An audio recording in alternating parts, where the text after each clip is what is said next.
Alright everybody, welcome back to Mass Effect. And we should probably talk to Liara, since she is brand new to this galaxy map.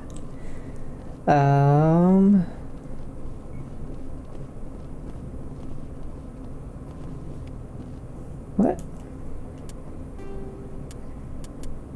Ships and vehicles. Weapons, Guardian. A ship's general area defense integration anti-spacecraft network, Guardian, consists of anti-missile, anti-fighter laser turrets on the exterior hull. Because these are under computer control, the gunnery control officer needs to do little beyond turn the system on and designate targets as hostile. Since lasers move at light speed, they cannot be dodged by anything moving at relativistic speeds. Unless the beam is aimed poorly, it will always hit its target. In the early stages of battle, the Guardian fire is 100% accurate. It is not 100% lethal, but it doesn't have to be. Damaged fighters must break off for repairs. Lasers are limited to diffraction. The beam spreads out, decreasing the energy density, watts per M2. The weapon can place on a target. Any high-powered laser is a short-range weapon. Guardian networks have another limitation: heat. Weapons-grade lasers require cooldown time, during which heat is transferred to sinks or radiators. As lasers fire, heat builds within them, reducing damage, range, and accuracy. Fighters attack in swarms. The first few will be hit by Guardian, but as battle continues, the effects of laser overheat allow the attackers to press ever closer to the ship. Constant use will burn out a laser. Guardian lasers typically operate in infrared frequencies. Shorter frequencies would offer superior stopping power and range, but degradation of focal arrays and meters would make them expensive to maintain, and most prefer mechanical reliability over bleeding edge performance where lives are concerned. Solarians, however, use near ultraviolet frequency lasers with 6 times the range, believing that having additional time to shoot down incoming missiles is more important. Lasers are not blocked by the kinetic barriers of capital ships, however. The range of lasers limits their use to rare knife fight range ship-to-ship combat. Oh, funny that I didn't see that before. Now we gotta press there. Are you mad that there's another alien on board? Yes, Commander. Carry on, Presley. Yes, sir. Doesn't seem to be anything new.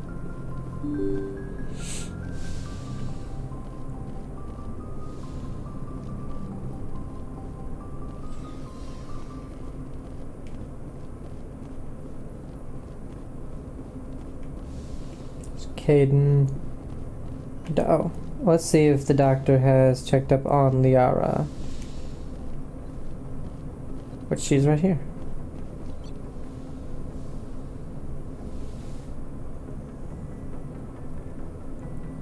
Commander, are you coming to check up on me? You look much better. How are you feeling? Dr. Chakwas assures me I am going to be fine. I was impressed with her knowledge of Asari physiology. You're in good hands. Dr. Chakwas knows what she's doing. I never properly thanked you for saving me from the Geth, Commander. If you hadn't shown up... I'm just glad we got there in time. So am I. I know you took a chance bringing me aboard this ship. I have seen the way your crew looks at me. They do not trust me. But I am not like Benezia. I will do whatever I can to help you stop Saren. I promise. Don't worry, Liara. I trust you. I know you won't let me down. It means a lot to hear you say that, Commander. Thank you. Tell me about yourself, Liara. Me? I am afraid I am not very interesting, Commander. I spend most of my time on remote digs, unearthing mundane items buried in long-forgotten Prothean ruins. Sounds dangerous. And lonely. Sometimes I would run afoul of indigenous life forms or stumble across a small band of mercenaries or privateers. but I was always careful. Until the Geth followed me to Artemis Tau, I never found myself in any situation my biotics could not handle. As for the solitude, well, that is one aspect that most appealed to me. Sometimes I just need to get away from other people. You don't like other people? I suppose it comes from being a matriarch's daughter. People expected me to follow in Benezia's footsteps. They wanted me to become a leader of our people. Matriarchs guide their followers into the future. They seek the truth of what is yet to come. Maybe that's why I became so interested in the secrets of the past. It sounds so foolish when I say it out loud. It sounds like I became an archaeologist simply to spite Benezia. All children rebel against their parents. It's a natural part of growing up. Aha, you share the wisdom of the matriarch, Shepard. That is exactly what Benezia said when I told her of my decision. But there was more to it than that. I felt drawn to the past. The Protheans were these wondrous, mysterious figures. I wanted to know everything about them. That is why I find you so fascinating. You were marked by the beacon on Eden Prime. You were touched by working Prothean technology. Don't try to study me. I want to say it so much, but I know that's not, like, the right thing to say. Don't try to study me. Sounds like you want to dissect me in a lab somewhere. What? No, I did not mean to insinuate. I never meant to offend you, Shepard. I only meant that you would be an interesting specimen for an in-depth study. No, that's even worse. Calm down, Liara. I was only joking. Joking? Oh, by the goddess, how could I be so dense? You must think I am a complete and utter fool. Now you know why I prefer to spend my time in the field with data disks and computers. I always seem to say something embarrassing around other people. Please, just pretend this conversation never happened. Do you know why Benezia joined up with Saren? I don't understand it. She was always outspoken about the need for the Asari to become more involved in shaping galactic events. Maybe she thought allying herself with Saren would somehow be for the greater good in the long run. At least I hope so. This hurts you, doesn't it? None of this makes any sense to me. I have not spoken to Benezia in many years, but I know her, and this was not like her. Something changed. I'd like to know more about the Asari.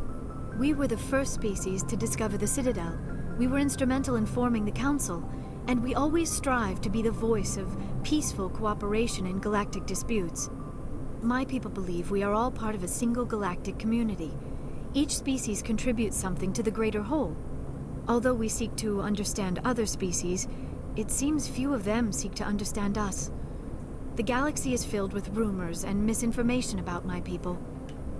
Like what? Most of the inaccuracies are centered around our mating rituals.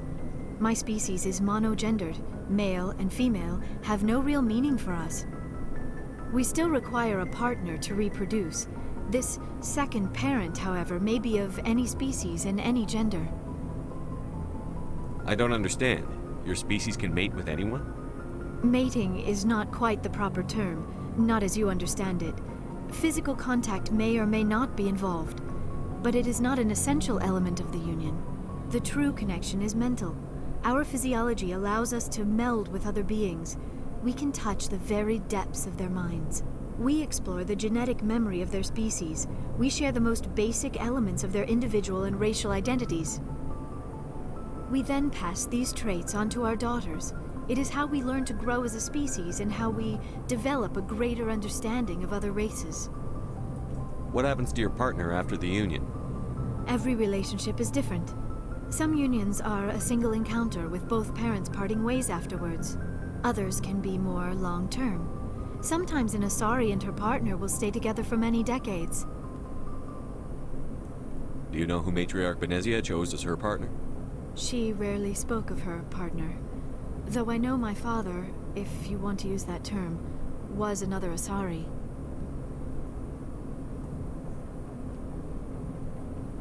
I thought you always needed another species to serve as one of the parents.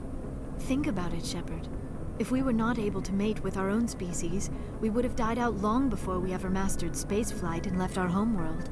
Union with our own kind is no longer common. not for the purposes of reproduction. Most Asari believe it weakens our species. Asari daughters inherit racial traits from the father species. If both parents are Asari, then nothing has been gained, or so conventional wisdom would hold.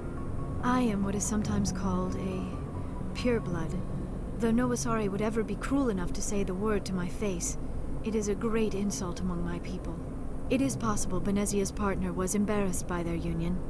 She may have been too ashamed to publicly acknowledge me as her offspring. Maybe she wanted to meet you but couldn't. Something could have happened to her. Maybe she passed away. You might be right. I hope you are. But I have no way to know for sure. Benezia never spoke of her partner. Whatever happened, it caused her too much pain to dwell on it. She raised me by herself, though that is not uncommon. Many Asari raise their children alone, particularly if the father species is short-lived. Often the partner will pass on long before the child reaches maturity. Do you know who Matriarch Benezia chose as her partner? She rarely spoke of her partner. Though I know my father... Benezia never told you her partner's name? Union with our own kind is no longer common. Not for the purposes... Asari daughters inherit racial traits from... Oh, so that was... It is possible that all gets Benezia's to the partner same was stuff. embarrassed by their union. Maybe she wanted... Many Asari raise their children alone, particularly if the father species is short-lived. Often the partner will pass You on... Asari live for 1,000 years. What happens when your partner dies? Few sapient species live as long as my kind. We have learned to take a philosophical approach to our unions. We do not focus on the inevitable loss of our partners. Instead, we enjoy the time we spend with them. And even after they're gone, a part of them lives on in us. The union is a connection that transcends both time and space. Although we seek to understand other species, we still require a partner. I should go. Whoops. Shit. Goodbye, Shepard. I get the feeling you want to ask me something, Commander. I just wanted to talk. Of course, Shepard. What did you want to talk about? Although we seek to understand other species, it seems few of them seek to... Although we seek to understand other species, it seems few of them... Like what? We still thought there was require a partner to something reproduce. This second parent, however, may be of any species and any gender. that I missed. Although we seek to understand others, Like what? we still require a partner to reproduce. I don't understand. We then pass these traits onto our daughters. It is how What happens to you? others can be more long-term. Sometimes Do you know who made she her? rarely spoke of her partner. I thought you all... It is possible Benezia's partner was embarrassed by their union. Maybe she want... Many Asari raise their children alone, particularly if the Okay, I father don't think species so. is short-lived. Often the partner will I should pass- go. Goodbye, Shepard. I get the feeling... I Oh, should go. God damn it. Goodbye, Shepard. I get the feeling you want to ask me something, Okay. Commander. I should go. Goodbye, Shepard. Oh, council raises Asari culture and government. Because of their long lifespan, Asari tend to have a long view, not common in other races. When they encounter a new species or situation, the Asari are more comfortable with an extended period of passive observation and study than immediate action. They are unfazed that some of their investments or decisions may not pay off for decades or centuries. Matriarchs can seem to make incomprehensible decisions, but their insight is evident when their carefully laid plans come to fruition. In interstellar relations, this long view manifests in an unspoken policy of centrism. The Asari instinctively seek to maintain stable balances of economic, political, and military power. Traditionally, Asari spend their influence through culture, domination, and intellectual superiority. They invite new species of advanced development to join the galactic community, knowing that their ideals and beliefs will inevitably influence the existing culture. Asari government. The Asari came late into the concept of world government. For centuries, their homeworld of Thessia was dotted with loose confederacies of great republican cities. The closest earthly equivalent would be the ancient Mediterranean city-states. Since the Asari culture values consensus and accommodation, there was little impetus to form larger principalities rather than hoard resources. The Asari bartered freely rather than attack one another over differing philosophies. They sought to understand one another. Only in the information age did the city-states grow close. Communication over internet evolved into an electronic democracy. Asari have no politicians or elections, but a freewheeling, all-inclusive legislature that citizens can participate in at will. Policy debates take place at all hours of the day in official chat rooms and forums moderated by specially programmed virtual intelligence. All aspects of policy are open to plebiscite at any time. In any given debate, the Asari tend to lend the most credence to the opinions of any matriarchs present, nearly always differing to the experience of their millennia-old wise women. Achieving consensus through public debate may take too long in a crisis. In cases where prompt, decisive action is required, the Asari defer to the wisdom of local matriarchs. Aliens. Extinct races. Prothean's beacon. The beacon was a Prothean artifact unearthed on the Alliance colony of Eden Prime. Its resemblance to the Prothean data banks recovered on Mars provoked immediate interest from the Alliance and the Citadel Council. It proved to be a solid-state data storage device, part of a galaxy-spanning comm network, similar to the modern extranet. Intact Prothean paleotechnology is rare. The beacon seemed to promise another quantum leap of technology, akin to the discovery of the mass effect drive and relays. Unfortunately, the beacon also drew the attention of the rogue Spectre Saren Arterius and his synthetic allies, the Geth.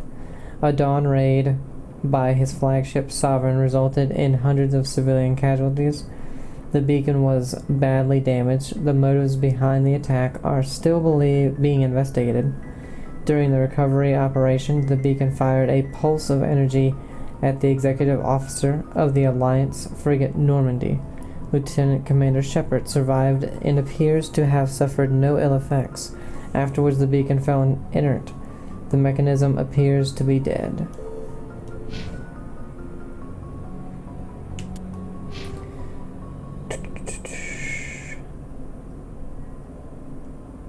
I know she's gonna be like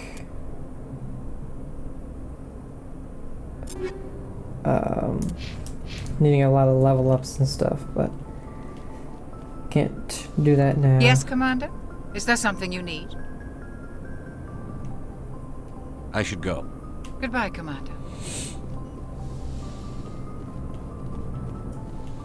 Let's see what Kaidan thinks about all this.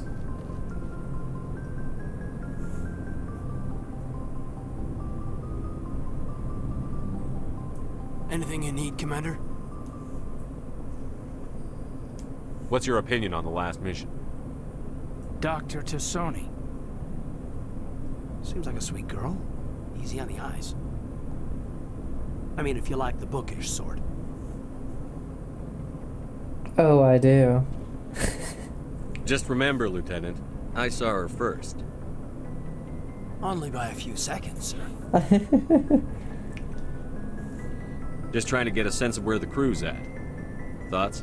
Is this an official evaluation, Commander? Or off the record?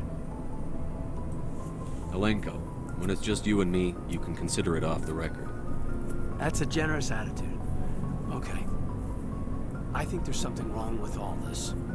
This Saren is looking for records on some kind of galactic extinction, but we can't get backup from the Council? Sorry, Commander. There's writing on the wall here, but someone isn't reading it. The Council doesn't want to believe anything's wrong. I'd call it human nature, but... I hear you. It just seems like a group that's been around as long as the Council should see this coming. Sorry if I got too informal. Protocol wasn't a big focus back in Bot. Tell me about it. Biotic acclimation and temperance didn't last past the airlock. To the kids they hauled in, it was brain camp. Sorry, hauled in is unkind. We were encouraged to commit to an evaluation of our abilities so an understanding of biotics could be compiled. There are worse results of accidental exposure to Element Zero in the womb. Beats the brain tumors some kids grew up with.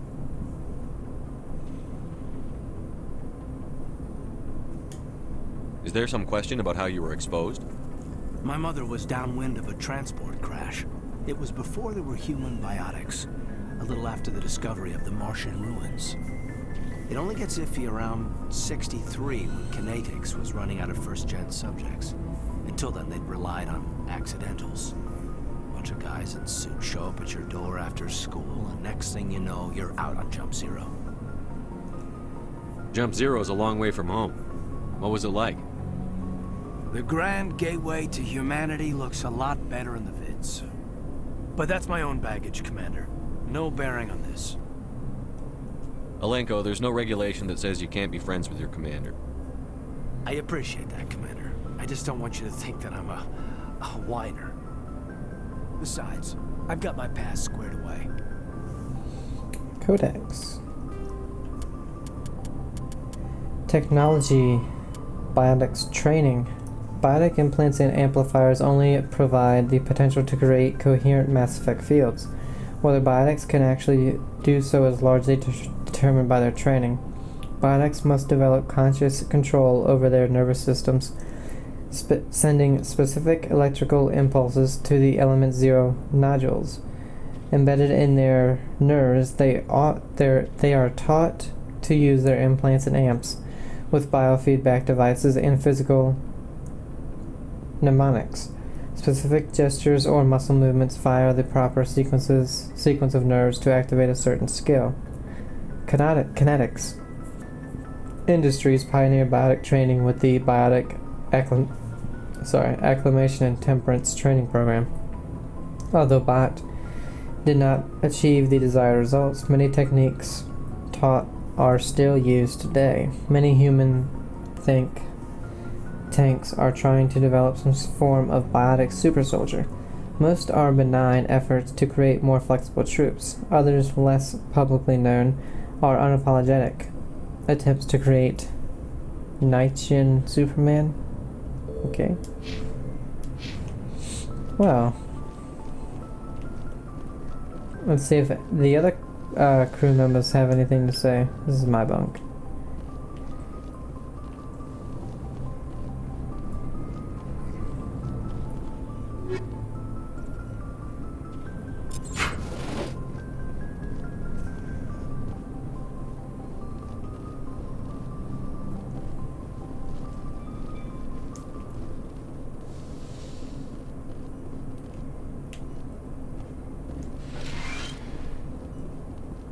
Oh, we didn't get any med gel from there.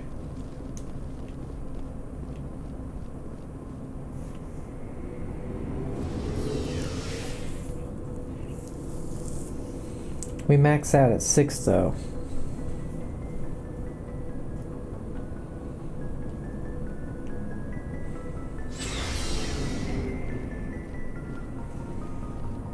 I don't need to talk to him.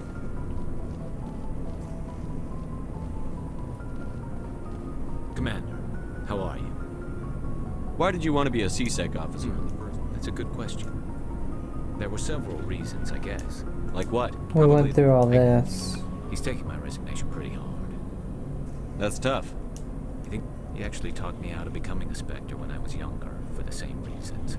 You were asked to be a Spectre? Well, I was targeted as a possible Spectre candidate. Me and about 1,000 other Turian military recruits. Wait, I but could this have part's received new. special training, but my father didn't like it. He despises the Spectres. He hates the idea of someone having unlimited power with no accountability. He wouldn't like you, Commander. No offense. I suppose I can understand his concern. You can. But Saren's not going to play by our rules, CSEC's rules. If you want to nail Saren, you need to send someone who isn't restricted by policies and procedures. Just because you can break the rules doesn't mean you should. I don't need to stoop to Saren's level to stop him. And neither do you, Garrus. I see what you mean, but I'll think about it. Thanks, Commander. Oh, more credits. So, the first part of his dialogue was the same that we've already heard, but then it changed, so I probably won't be skipping those from now on, because that's the second time I've done that. Aliens, council races, Turians, culture. While Turians are individuals with personal desires, their instinct is to equate the self with the group, and set aside personal desires for the good of all. Turians are taught to have a strong sense of personal accountability, the Turian honor, that other races find so remarkable. Turians are taught to own every decision they make, good or ill. The worst sin they can make in the eyes of their people is to lie about their own actions. Turians who murder will try to get away with it, but if directly questioned, most will confess the crime. Turians have a strong inclination toward public service and self-sacrifice, so they tend to be poor entrepreneurs.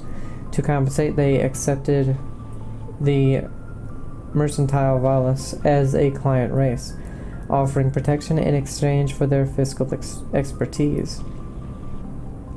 The Turian military is the center of their society. It is not just an armed force, it is an all-encompassing public works organization. The military police are also the civic police. The fire brigades serve the civilian population as well as military facilities. The Corps of Engineers builds and maintains spaceports, schools, water purification plants, and power stations. The Merchant Marine ensures that all worlds get needed resources. The military doctrine. Although they lack the brutality of the Krogan, the skill of the Asari, and the virtuosity of the humans, the Turian military has formidable discipline.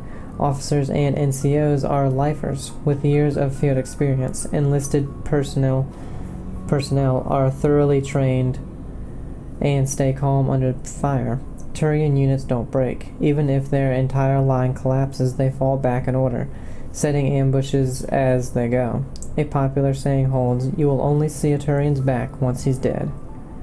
Boot camp begins on the 15th birthday. Soldiers receive a year of training before being assigned to a field unit. Officers train for even longer. Most serve until the age of 30, at which point they become part of the reserves. Even if they suffer injuries preventing frontline service, most do support work behind the lines. Biotics are uncommon. While admired for their exacting skills, Biotics' motives are not always fully trusted by the common soldier.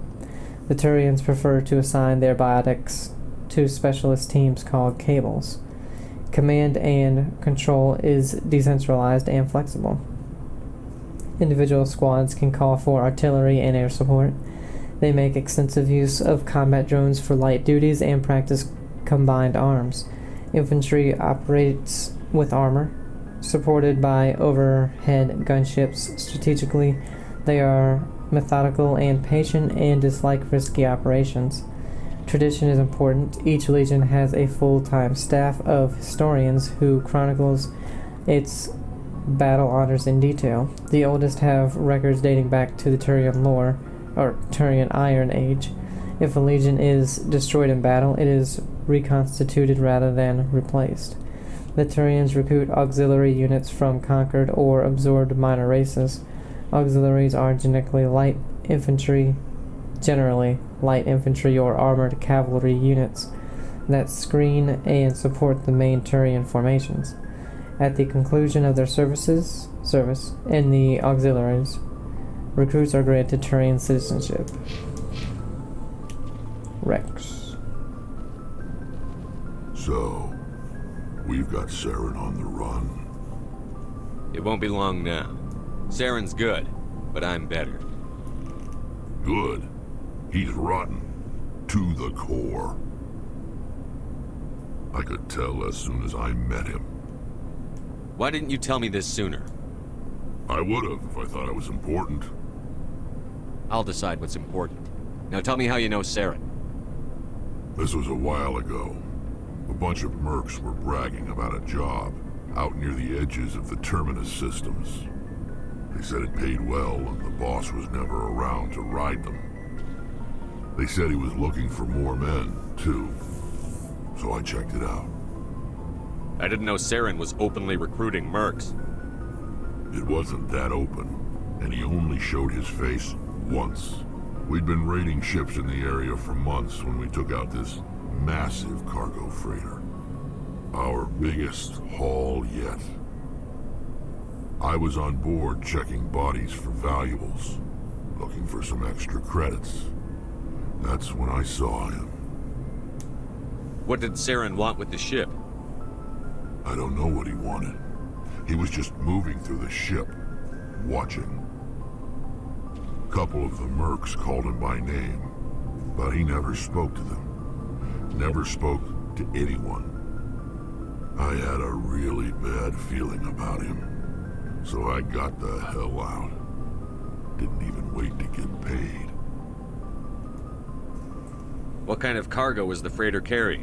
What was Saren after? I don't know. All I saw on that ship was food and medical supplies. There were some basic weapons, but nothing big. If there was anything of value on that ship, I didn't see it. That's why I didn't mention it sooner. Whose ship was it? It was a Volus trading vessel. Big one. Lots of guards. But they were no match for us.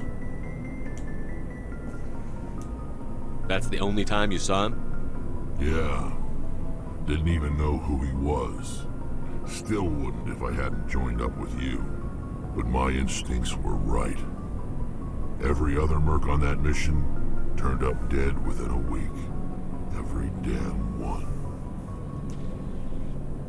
Are your people really dying? Well, We're sure not.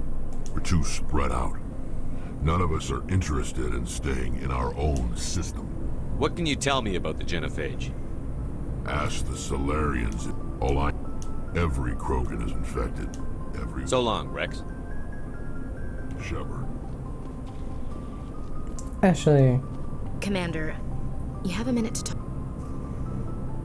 I keep an open door policy. If you have any concerns, lay them on me. All right. I know things are different aboard the Normandy, but I'm concerned about the aliens, Vakarian and Rex. With all due respect, Commander, should they have full access to the ship? what? You don't trust their motives because they're not human. This is the most advanced ship in the Alliance Navy.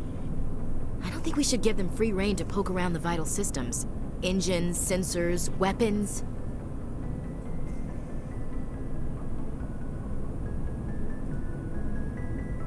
You don't trust the Alliance's allies? I'm not sure I'd call the Council races allies. We, humanity, have to learn to rely on ourselves. Standing up for ourselves doesn't mean standing alone. I don't think we should turn down allies. I just think we shouldn't bet everything on them staying allies. As noble as the Council members seem now, if their backs are against the wall, they'll abandon us. I don't see that as inevitable. Look, if you're fighting a bear and the only way for you to survive is to sick your dog on it and run, you'll do it. As much as you love your dog, it isn't human. It's not racism, not really.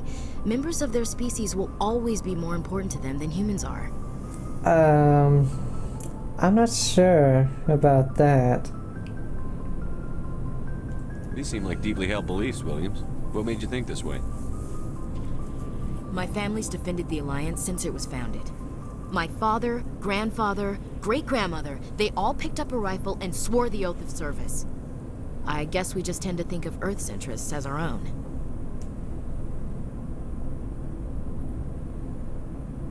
It doesn't sound like you've worked with aliens before. No, sir. Mainly I've been groundside, part of the surface garrison forces. I did get a rotation on a space station for training. Every Marine a rifleman, every rifleman ZG certified. That's odd. Your record is spotless and your technical scores are exemplary. You should be serving with the fleet. Anyway, that's why I haven't served with many aliens, Commander. I come from a military family too. My parents were both Navy. Anybody in your family we might know? Couldn't say, Commander. We probably have a lot in common. You join up to carry on the tradition? No. The future of humanity is out here. There's so much we haven't seen yet. Yeah. I still remember my first field exercise on Titan. When we hit mud, the reality hit me. I'm the first person who ever stood here. Then my drill instructor kicked me in the ass. I went face first into the muck. He spent the next 5 minutes chewing me out for gold bricking. Don't tell me you had Gunny Ellison. He's the only one I know who uses that word to describe shirking duty. Oh, Lord. You went to the Makapog boot camp, too? Yeah. Gunny Ellison's still reaming out recruits down there. Kicking ass and using words like inveigle and pusillanimous.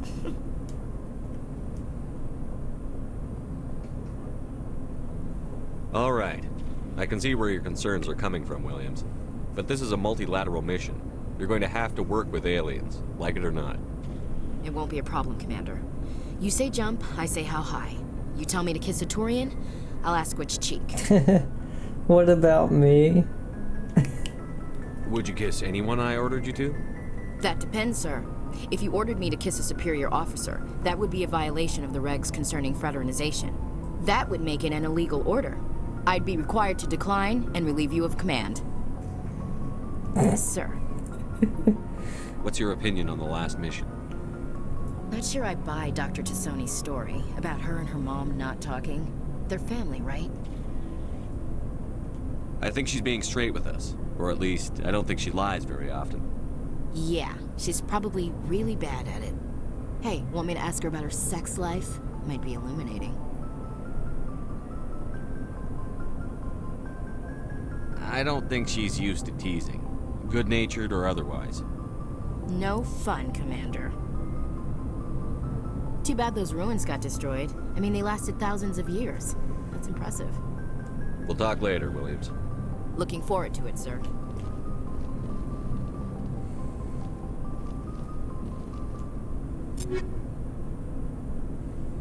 Telly. Can we do our upgrades from here?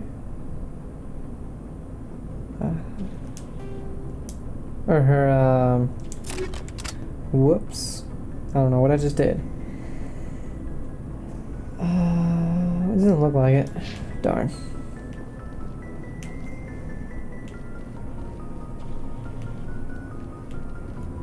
Can't remember what's down here. Ah. Oh yeah, Tally. You gotta talk to Tally. Really? Ships and vehicles. FTL drive charge. As positive or negative electric current is passed through an FTL drive core, it acquires a static electrical charge. Drives can be operated on an average of 50 hours before they reach charge saturation. This change is proportional to the magnitude of mass reduction. A heavier or faster ship reaches saturation more quickly. If the charge is allowed to build, the core will discharge into the hull of a ship. All underground crew members are fried to a crisp. All electronic systems are burned out and metal bulkheads may be melted and fused together. The safest way to discharge a core is to land on a planet and establish a connection to the ground, like a lightning rod. Larger vessels like dreadnoughts cannot land and must discharge into a planetary magnetic field. The ship passes the charge from the drive core to the exterior armored hull, then drives into the magnetic field. As the hull discharges, sheets of lightning jump away into the field, creating beautiful auroral displays on the planet. The ship must retract its sensors and weapons while dumping charge to prevent damage, leaving it blind and helpless. Discharging at a moon with a weak magnetic field can take days. Discharging into the powerful field of a gas giant may require less than an hour. Deep space facilities such as the Citadel often have special discharge facilities for visiting ships. Engineer Adams? Something I can do for you, Commander. Where else have you served, Adams? Your name McCloud. We know all this. My last assignment was on the Tokyo. Carry on, Adams. Aye, aye, Commander. Tally. Oh, hello, Shepard.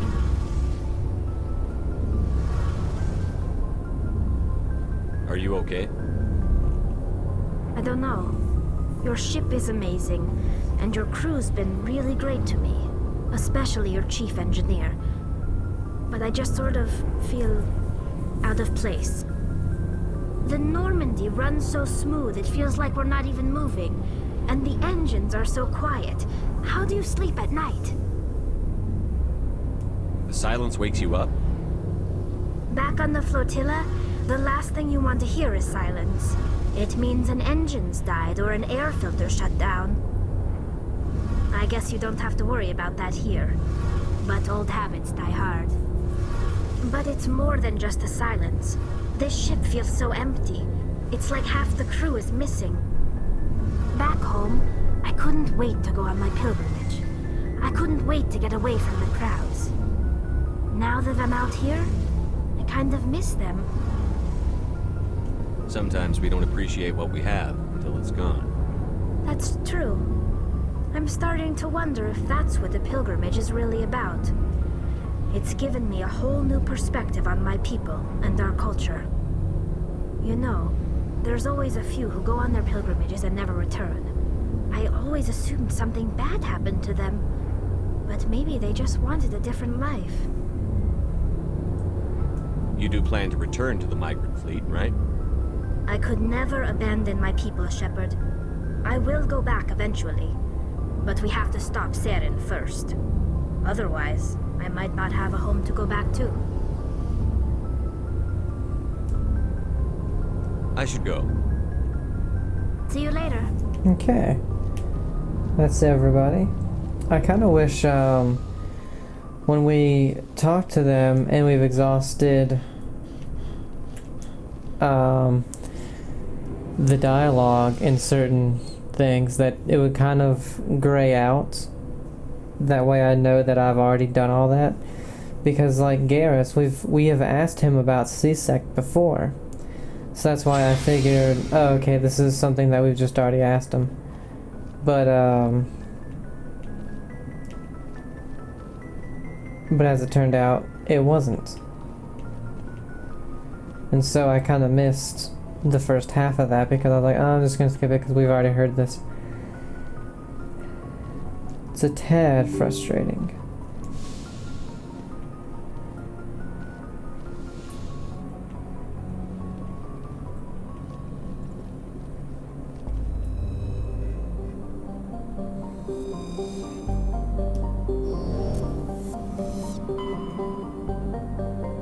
See, we did this one. Macedon. We'll finish off these two, and then I want to go Message back. coming in. Oh. Patching it through. Commander Shepard, my name is Nasana Dantius. I have a job for you. I can't say any more in an unsecured communication. If you're interested in hearing my offer, meet me on the Citadel so we can talk in person. I'll be waiting in the Diplomat's Lounge on the Presidium.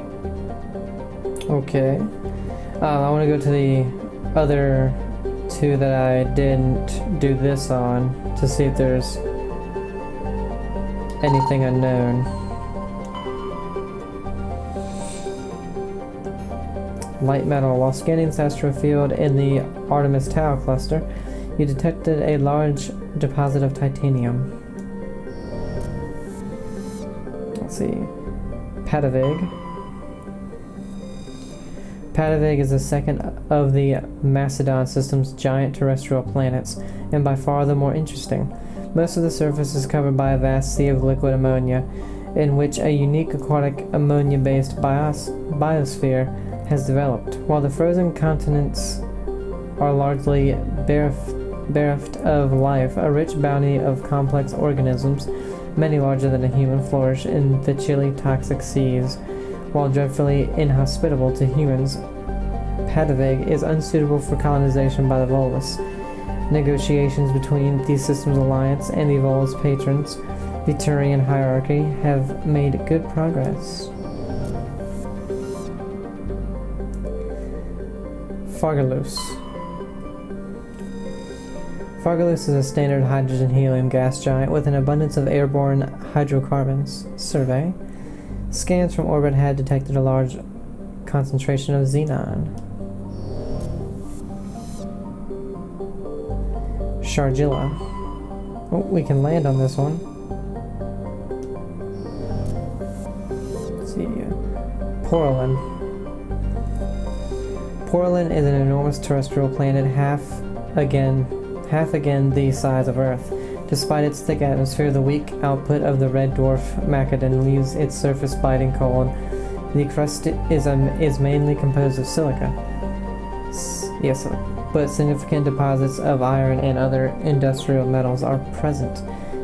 These lodes may prove rich enough to be profitably mined despite the heavy gravity. Survey. Matriarch's writings discovered. You were scanning the planet Porolin when a strange signal came from orbit. Navigator Presley determined the signal was from an ancient beacon. Your established team brought the beacon aboard and found one of Matriarch Delanaga's writings in its storage compartment. And then Shargilla. Warning, level 1 pressure hazard. Shargilla has a very dense atmosphere of ammonia and oxygen. Its temperate surface is mainly composed of alumina with deposits of sulfur. Comm buoys in the system have recently logged a number of unregistered vessels operating nearby. Shargilla has extensive silicon-based, oxygen-breathing ecology.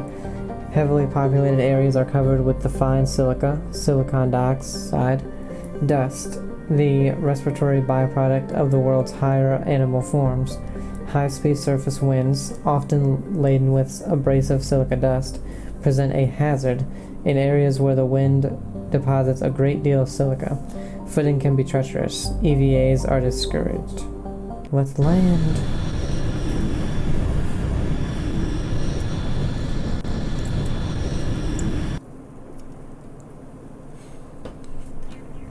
And let's see, Liara. Oh, she's all biotic. Okay. We'll take Liara and Tally, because I want to level up Liara, and Tally's got the tech.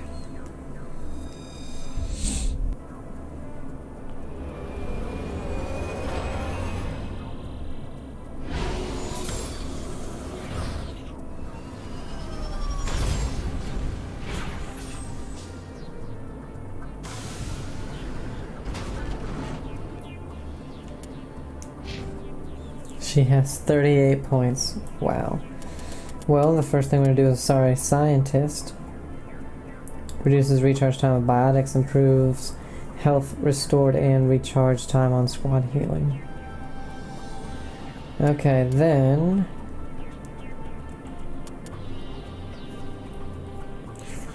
do Barrier. Bolsters your kinetic shields with a Mass Effect field that can absorb a massive amount of damage. Attacks that penetrate shields will also penetrate this barrier. Okay. Stasis unlocked. What's stasis? Creates a powerful Mass Effect field that immobilizes a single target. Okay.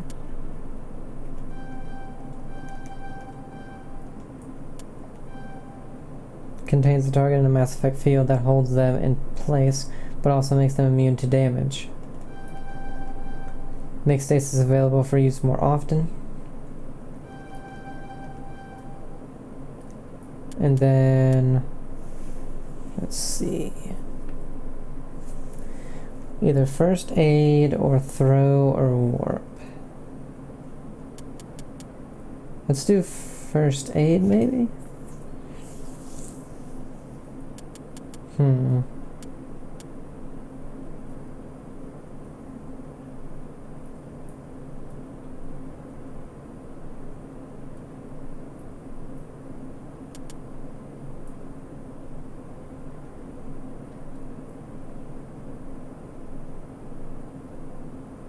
Let's do warp.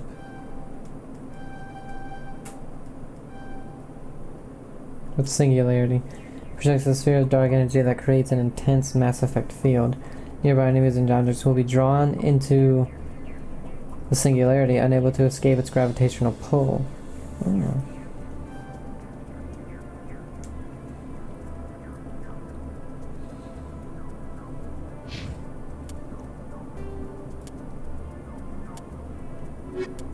Oh, sorry, diplomacy. Speak to Nasani in the embassy lounge on the Presidium level of the Citadel. Yes. Okay, now equipment.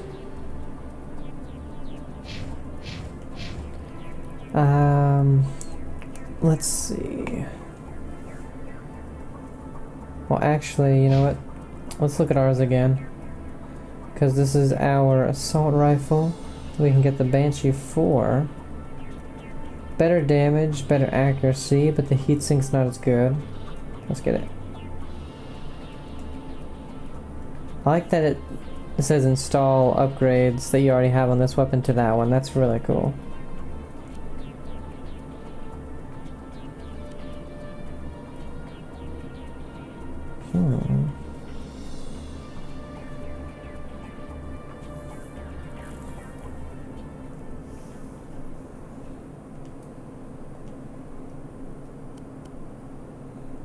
Okay, shotgun, Firestorm 4. Ooh, better in every way.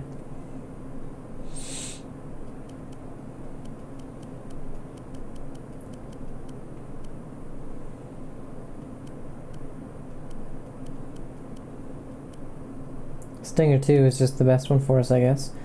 Sniper rifle.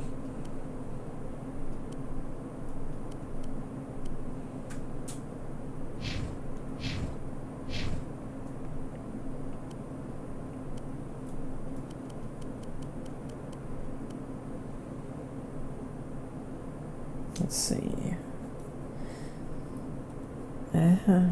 It's much better in damage, so...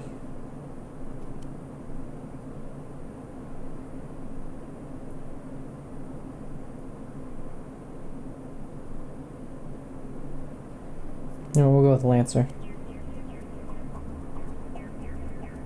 Ooh.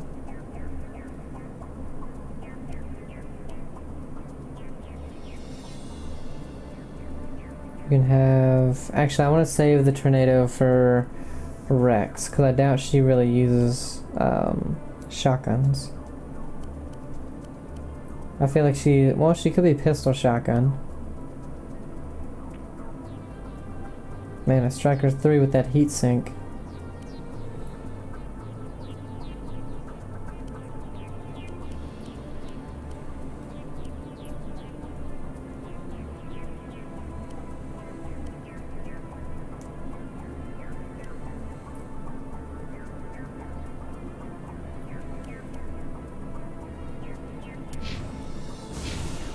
Okay. So we have Debris, Stronghold, and an Anomaly. Okay, let's go to the Debris.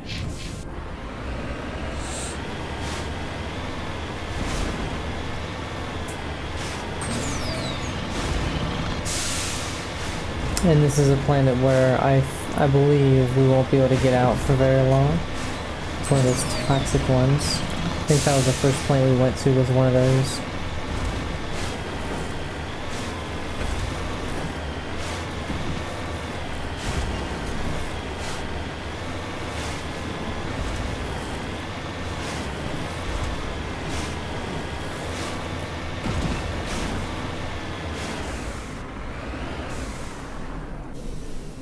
Yeah, level 1 hazard.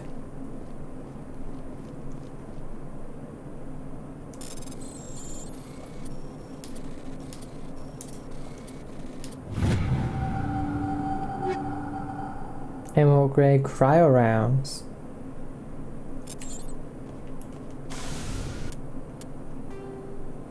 Okay, so we started here. There's probably some extra stuff way down there.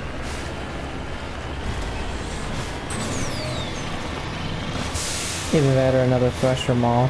There's probably a Thresher Maw on just about every planet we are able to go to that's like this, I would guess. Well, I don't know. Oh, wait.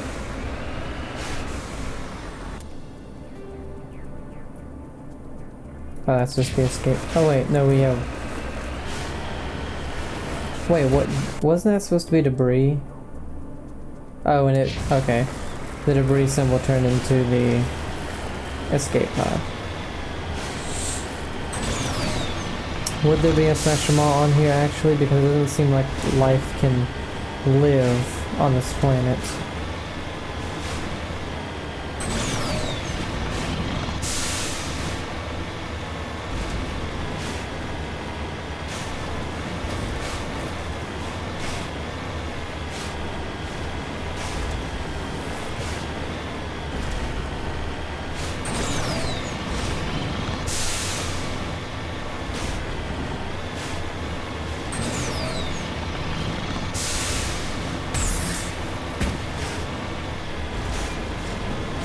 Okay, so we're about there now. Oh. We'll go a little further and then go to the anomaly.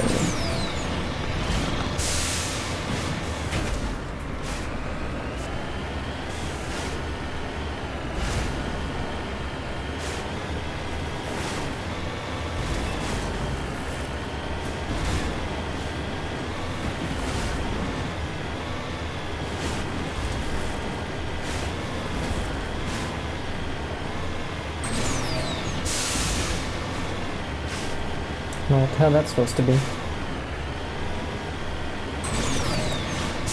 And the reason I like to save the big stuff on the planet for last is just so you get all the little tedious stuff kind of out the way, then you have your bigger mission on the planet, you do it, done, and then you go back to your ship right away. Instead of you do the big mission first and then you have all that little tedious stuff to do.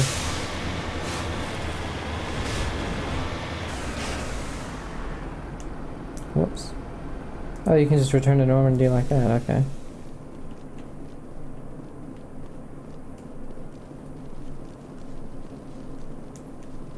Asari capsule.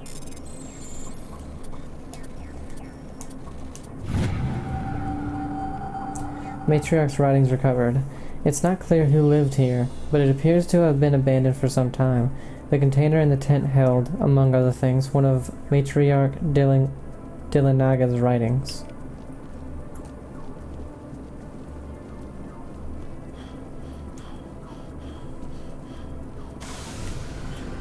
Then we have some minerals up here.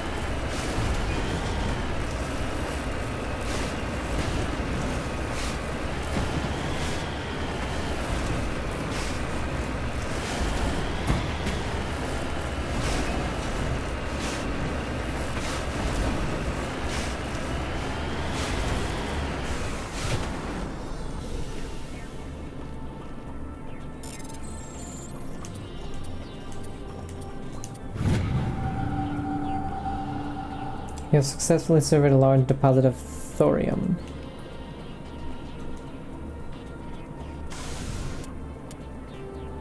Okay, so now let's go to the stronghold.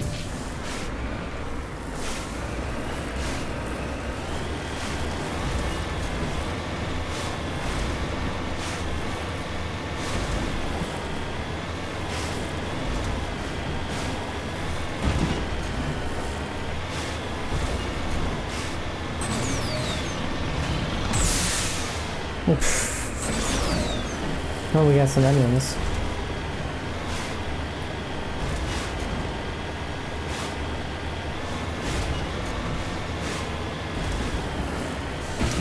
I might want to go around this way.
Alright.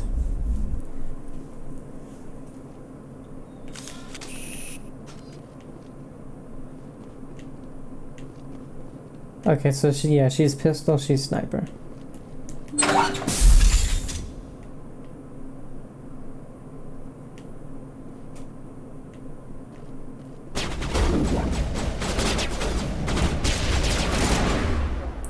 And let's see. Use barrier. I'm trying to see if shield boost.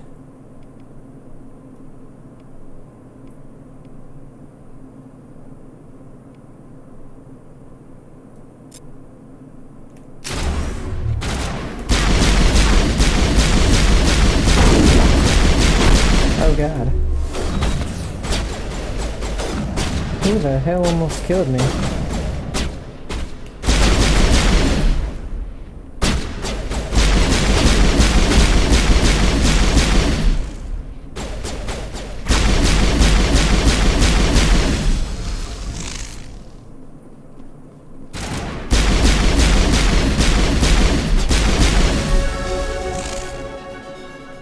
Level up. Wait, how do I get that up there? Maybe I don't. Krogan armor. Okay, well, since we're all spec'd into pistols, I think maybe assault training. It increases the weapon's damage, because right now I'm more into the weapons than I am the abilities. So I might do this.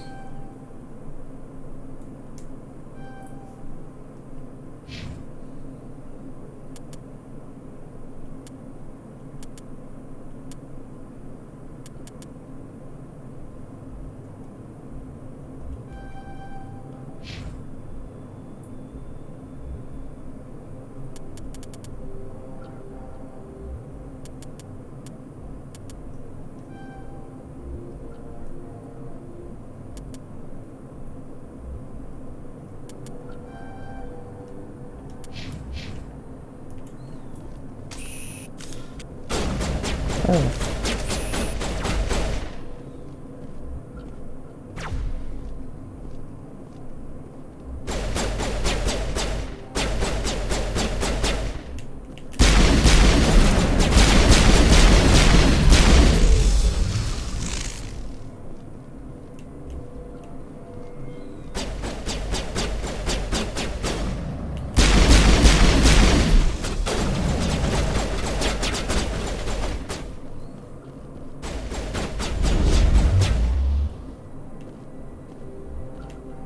God damn, they just keep running away.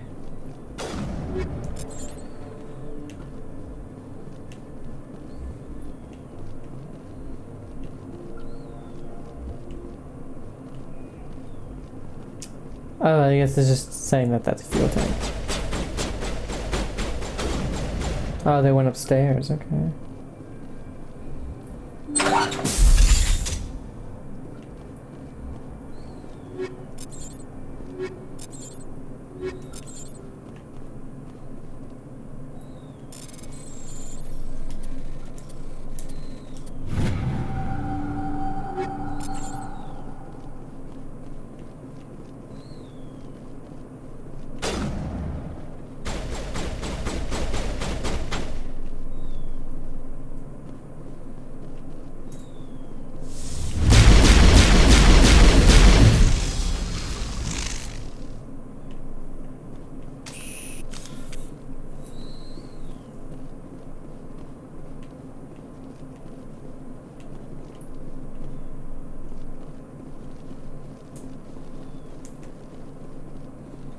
Nothing over here.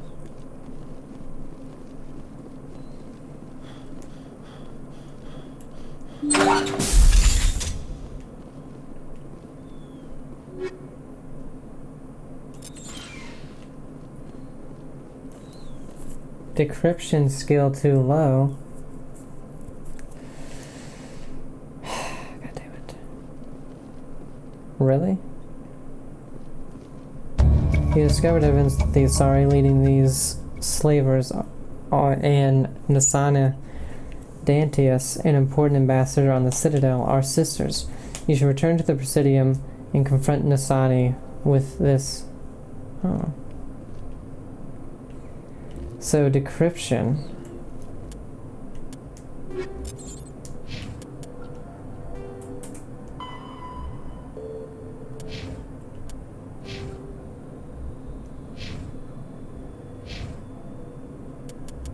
Wow, her decryption's really high.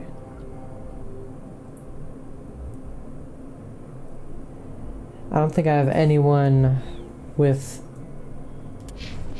more decryption than her. Damn, so we're gonna miss a wall safe and something else. Wow.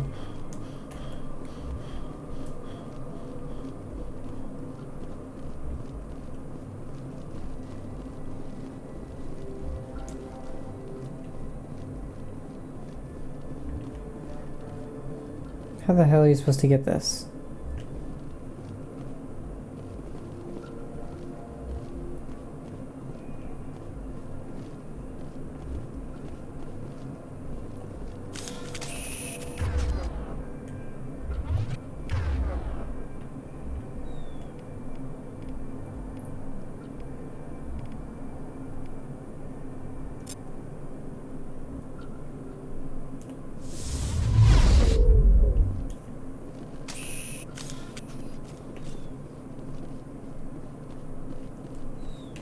Oh.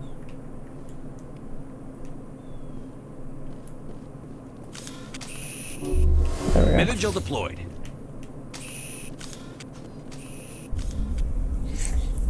Oh shit.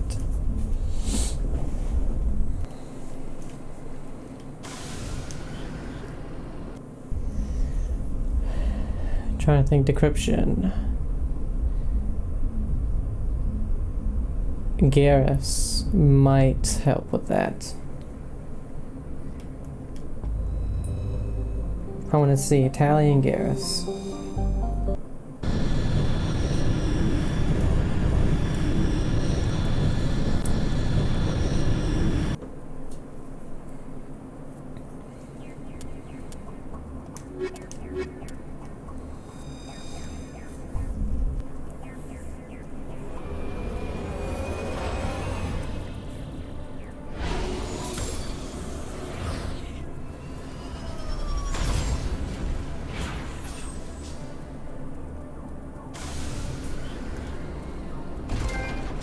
Middle of Exploration 3.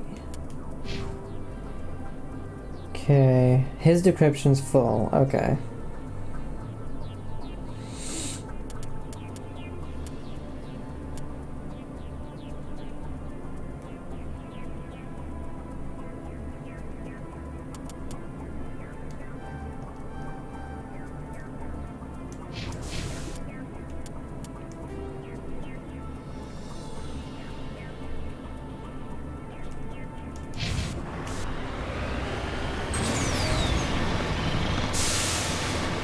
I'm pretty sure we've only gotten Middle of Exploration 3 because I've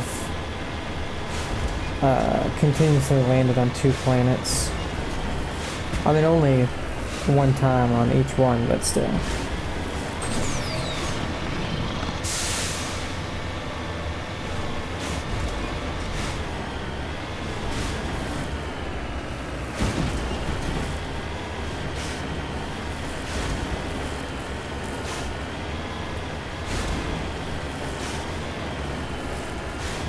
So we have somebody with decryption full, somebody with electronics full, so we shouldn't have any problems getting it anywhere as long as we have Garrus and Tali with us.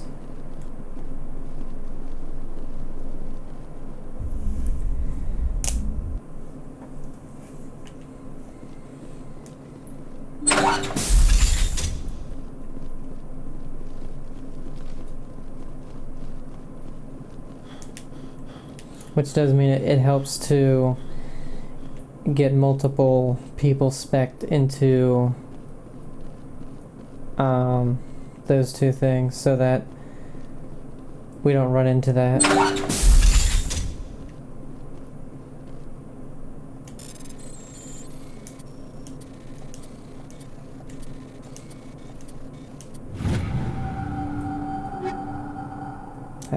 see.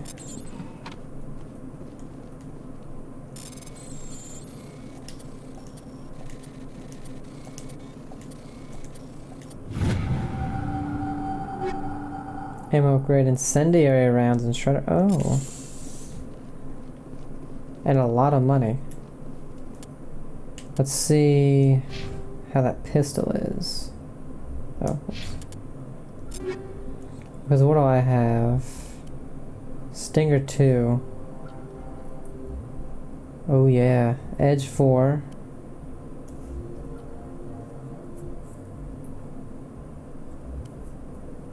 Oh man.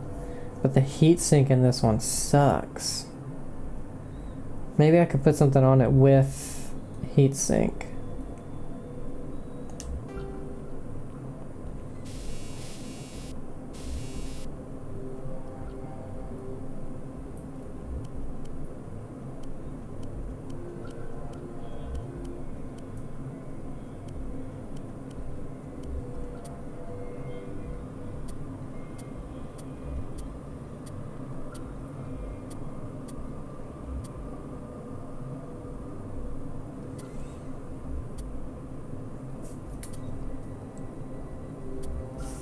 Not really. And I already have high caliber Barrel 3, which even makes the heat sensor even worse.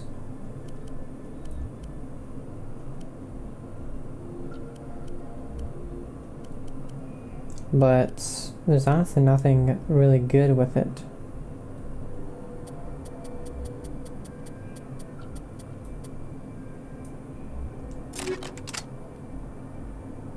Man.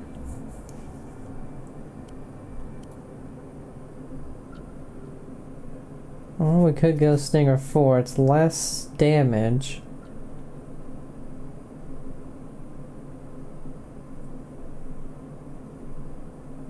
But the heatsink is way better. Yeah.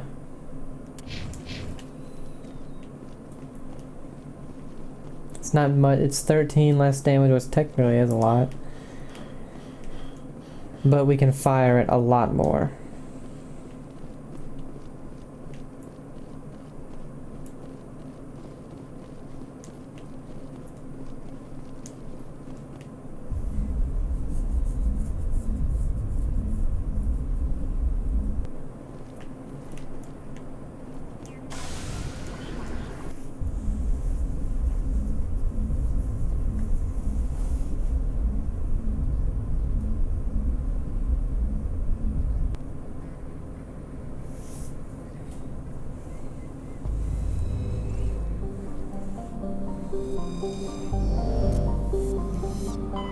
Okay, last but not least, Athens.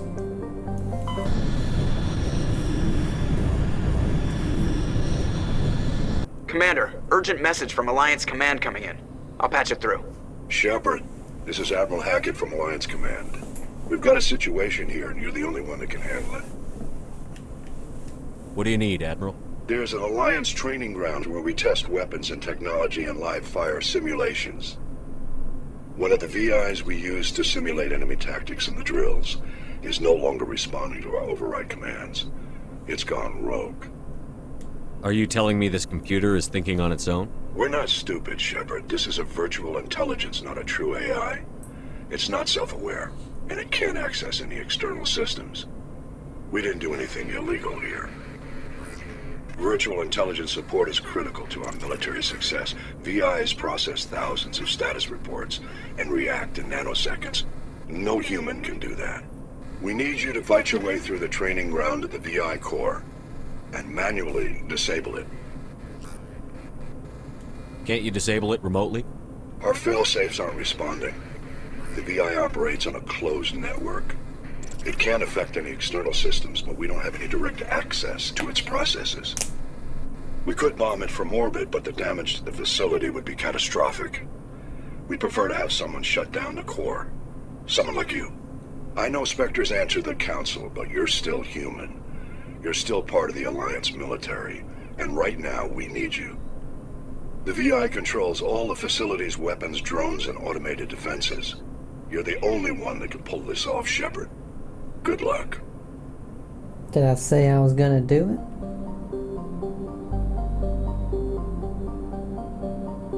Nothing here. Pharos. Distant Pharos has seen only a cursory examination by an unmanned probe. It has a trace atmosphere of nitrogen and argon. Its surface is mainly composed of tin with deposits of carbon. Deeper craters have been partly filled by ice, suggesting there may be a significant amount of water locked up beneath its frozen surface. A large ice-bright crater in the southern hemisphere makes the planet visible from the inner system, leading to the planet's name. Survey. Scans of the planet Pharos revealed an abandoned base on its moon. The recon team found nothing of interest, but much of the debris was marked with the Magna Colony insignia. Okay. Salamis. The geological properties of Salamis have been scanned from orbit, but little else is known about it.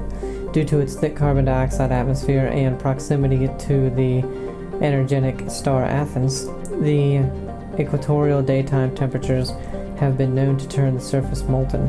The crust is composed of iron with deposits of platinum group metals. Proteus. Like the Hanar homeworld, Proteus has more than 90% oceanic cover. The incredible heat thrown off from Athens raises global humidity to 100%, creates constant cloud cover, and powers colossal typhoons that rage across the surface year-round. Hot, humid, and storm-wrecked, Proteus's rare combination of oxygen, nitrogen, atmosphere, and carbon-based biosphere nevertheless recommend it for colonization. A pilot program is studying the possibility of colonies below the ocean surface, safe from the worst effects of the weather. Proteus has a large amount of free oxygen. That'd be interesting to see Mass Effect underwater. Circe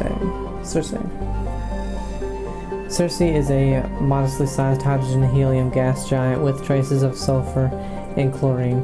These give it its striking yellow-green tint. As the development of the Proteus colony continues, Circe will likely be developed for helium-3 mining. While scanning this gas giant, you detected a large concentration of helium-3. Nausicaa. Traces of sodium in the atmosphere give Nausicaa its overall dark gray color, but it is otherwise a typical hydrogen and helium gas giant. An abundance of water vapor in the upper atmosphere account for its white clouds. And lastly, Salamis. Wait, we can't land anymore. The geological properties of Salamis have been scanned from orbit, but little else is known about it. Due to its thick carbon dioxide atmosphere and proximity to the energetic star Athens, the equatorial daytime temperature have been known to turn the surface molten. The crust is composed of iron with deposits of platinum group metals. Is there one I couldn't see? What the hell? I didn't do all that.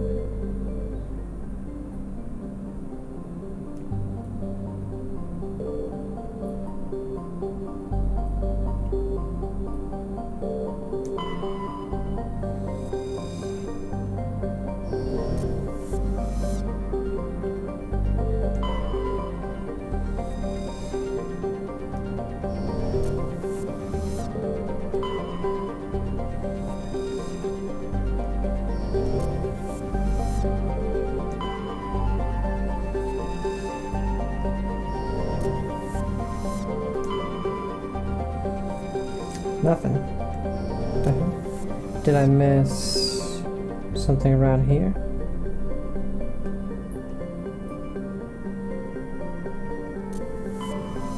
What the hell?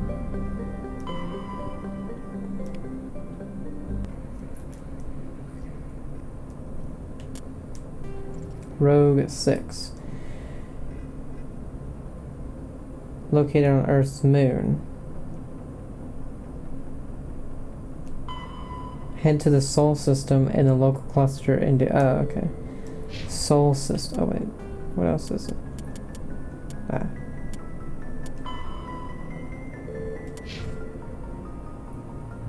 Wait, did that just say 7 of 6? What, we discovered 7 of 6 gases.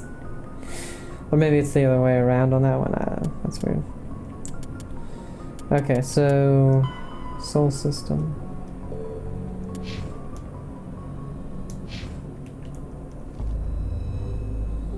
My buttons don't seem to be responding all that great. Because this is the Athens system, okay.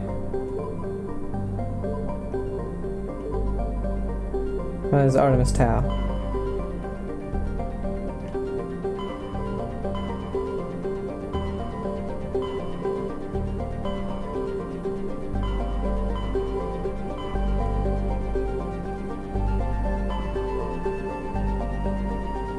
I don't know where that would be, but anyway. We did Hades Gamma. Did we do Voyager? What the hell, my oh, come on now. I might have to buy a new freaking PS4 controller. Newton.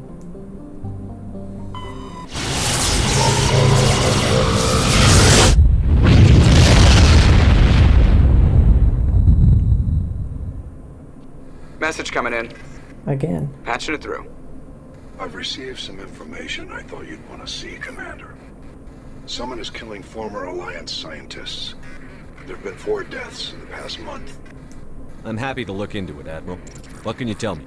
We found a connection between the scientists and you. They all worked on a classified project several years ago, on a Akuz. Akuz? I lost my whole unit there. You're saying that our scientists were involved? I can't get any information on what they were working on. The project records were sealed. Commander, Shepard, what you do with this is up to you. I just thought you'd want to know. There was one other scientist on the project, Dr. Wayne. I'm transmitting his last known coordinates. Good luck. 5th Fleet out. Okay, so we have not been over here yet.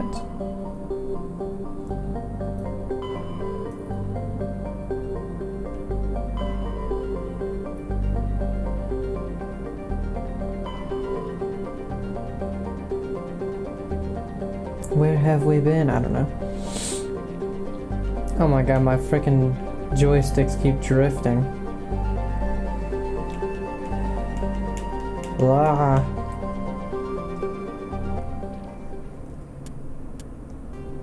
Dead scientists. Okay, well...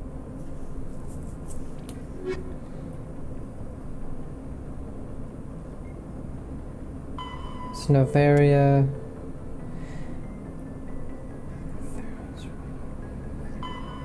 And that's Pharos again. So I don't want to go to those yet. I want to do a lot of the side stuff. So Pharos named, Novaria named. Okay, so we'll just go through all the unnamed ones. We just did Artemis Tau. We did Hades Gamma, right?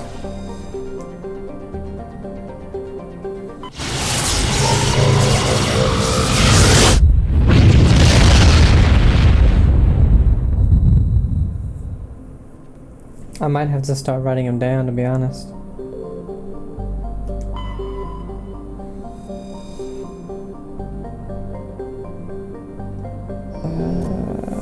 I need to find something. Ploba. Do I recognize that name? Yes, we've been here.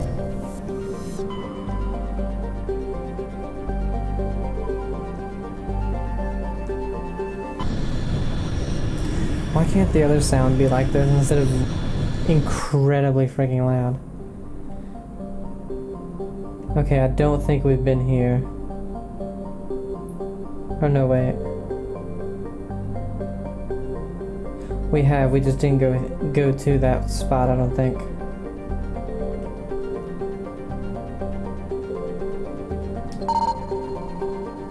Okay, maybe not.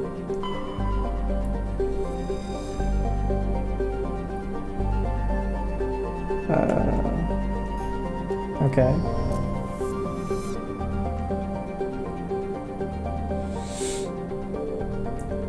Nipnu. With a rare combination of features, Nipnu is of particular interest to the scientist community. Nipnu is a small terrestrial planet with a thin atmosphere of carbon dioxide and krypton.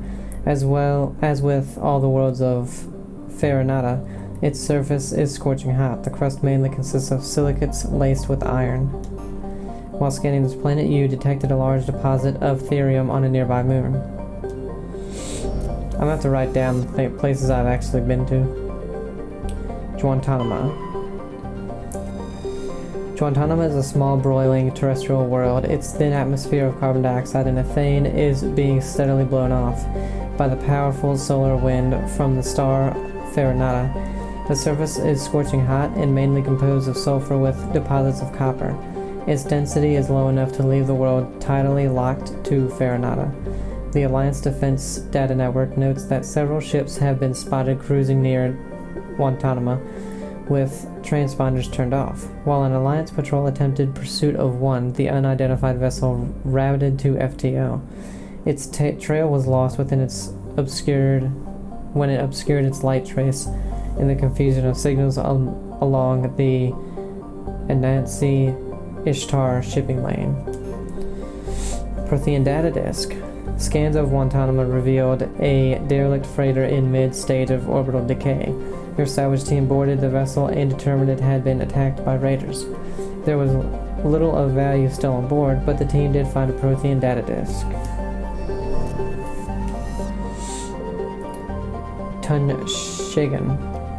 Tunshagan, whatever.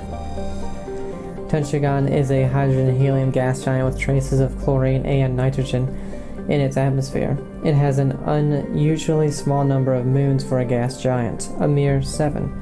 This is no doubt due to the star Farinata capturing the majority of the mass during the nebular collapse that created the system. And then we have MSV Ontario. The Ontario is a Kowloon-class modular conveyor of human design, configured for mixed freight and passenger hauling. It is making a hard burn for the cover of an asteroid cluster. Registry, private owner, Citadel Station. Let's board it.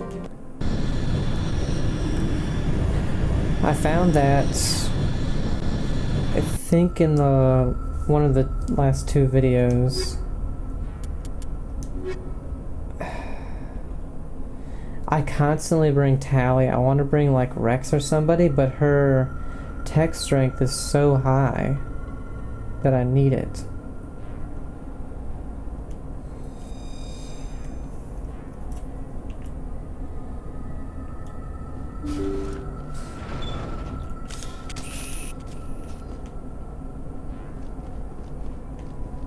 That's what I'm saying. When I need to get I'm gonna need to get somebody else with tech and the other one.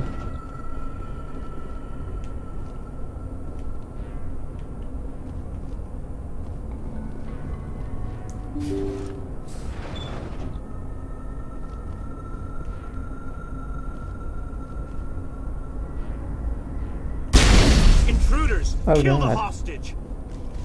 No, don't do that. Oh God. I can't move. Okay.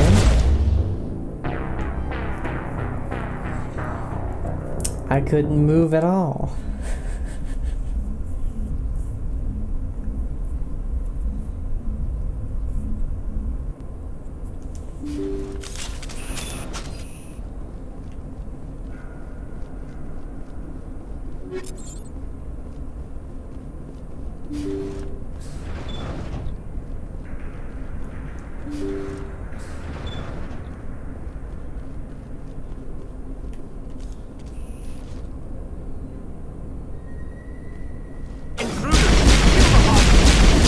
God, they got me in it again. We have to save the chairman.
Intruders! Kill the hostage! We should make Oh, it haste immediately to got save- them down.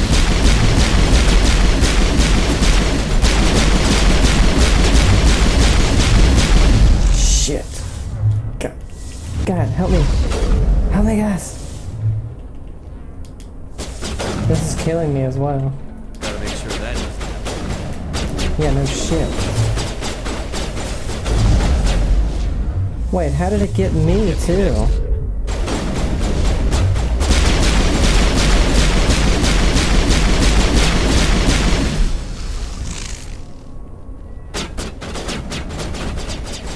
Looks like there's... Oh, shit.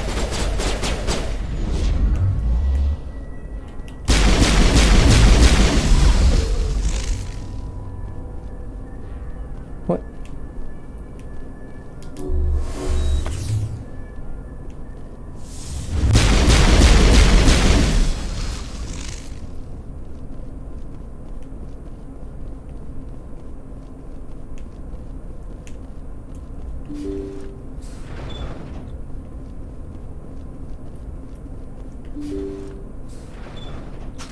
See how it is?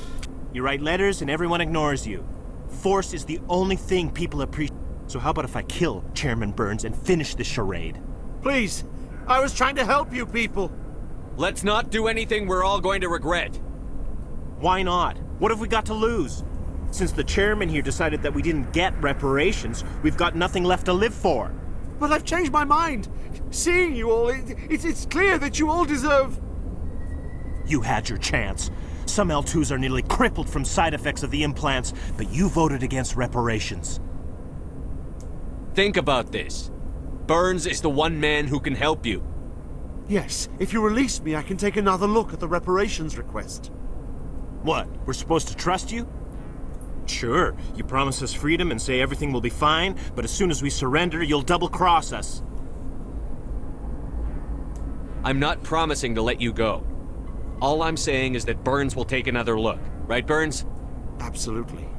I had no idea that the L2 biotics were this desperate. If I'd known, the reparations will come. For whatever it's worth. I promise that.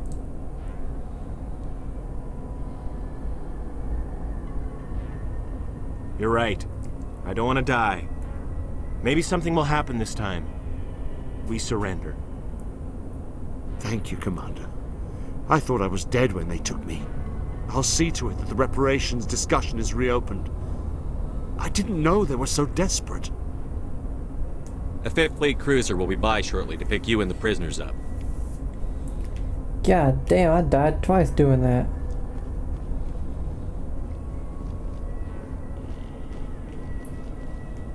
Thank you, Commander.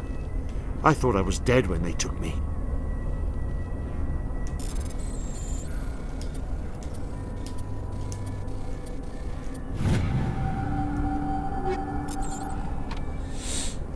It was such close quarters. Oh, hold on. Let's take a back seat here and look through. There's probably nothing in here. Oh, I'm wrong.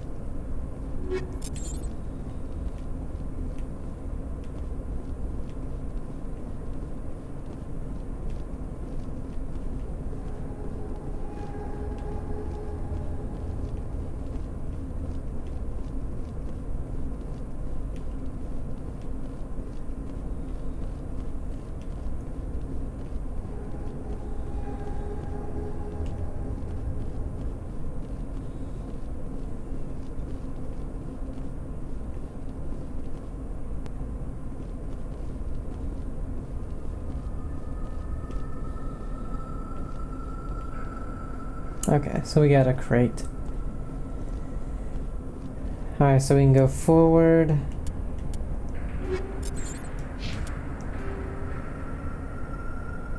Forward, okay, so they're both dead ends.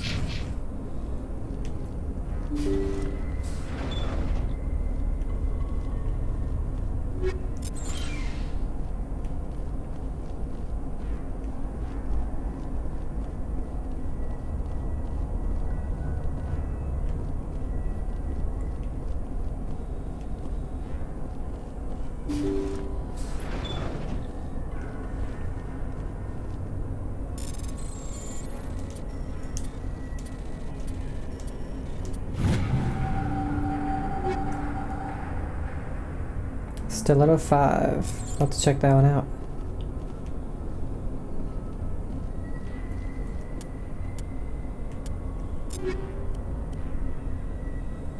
Ooh. Yes.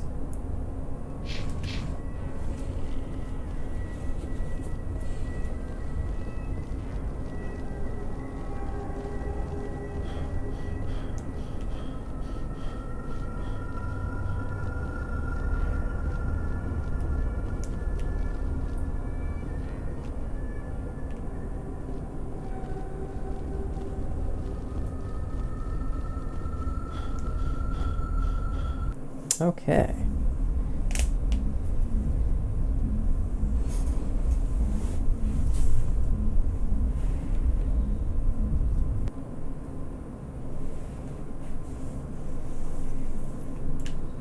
Message coming in. Patching it through. Thank you for dealing with the hostage situation, Commander. Chairman Burns was quite impressed by the way you resolved the situation peacefully. Your assistance above and beyond the formal duties has been noted, Commander. Fifth Fleet out. Hey.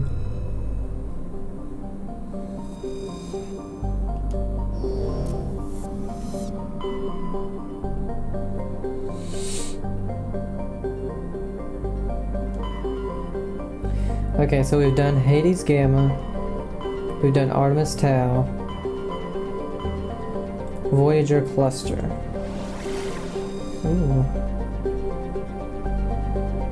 Alright, only one here.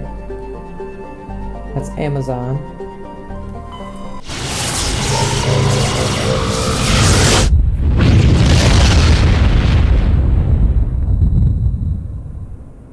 Commander, incoming signal from 5th Fleet HQ on the Citadel. Commander Shepard, something uncomfortable has just come up. In the First Contact War, we fired a lot of espionage probes into Turian space. We just received a mission complete burst from one of them. Where's it been in the meantime? No idea. Lost in transit. These probes were built in a hurry after First Contact.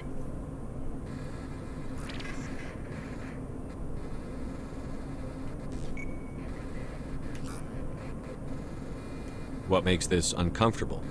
When these probes were launched, we didn't have any idea who we were fighting. We didn't want to risk aliens examining our technology. The probe has a demo nuke built in. A 20-kiloton tactical fusion warhead.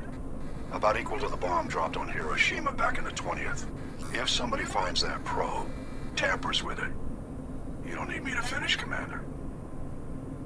I understand this must be handled, but I don't have anyone trained to deal with this sort of thing, sir. I know. I wouldn't ask if it wasn't important. These probes have been classified for 26 years. The Council will call fusion bomb booby traps dangerous and irresponsible. The Alliance would face censure if they find this probe. I'm asking you because the Normandy can get on site quickly and quietly. It's in the Voyager cluster. It's in the Voyager cluster. That's the opposite side of the Alliance from Turian space. How did it get there? I don't know. It's possible someone recovered it safely and brought it there. It's also possible it got very badly lost. It could have been wandering the relay network since the war. We'll get on it immediately, Admiral. And we'll be discreet. I appreciate that, Commander. Good luck. Fifth Fleet out. I don't want to be grabbing no damn bomb. Alright, no asteroid cluster here. Agabinium. It's the first one that we can land on. Tramar.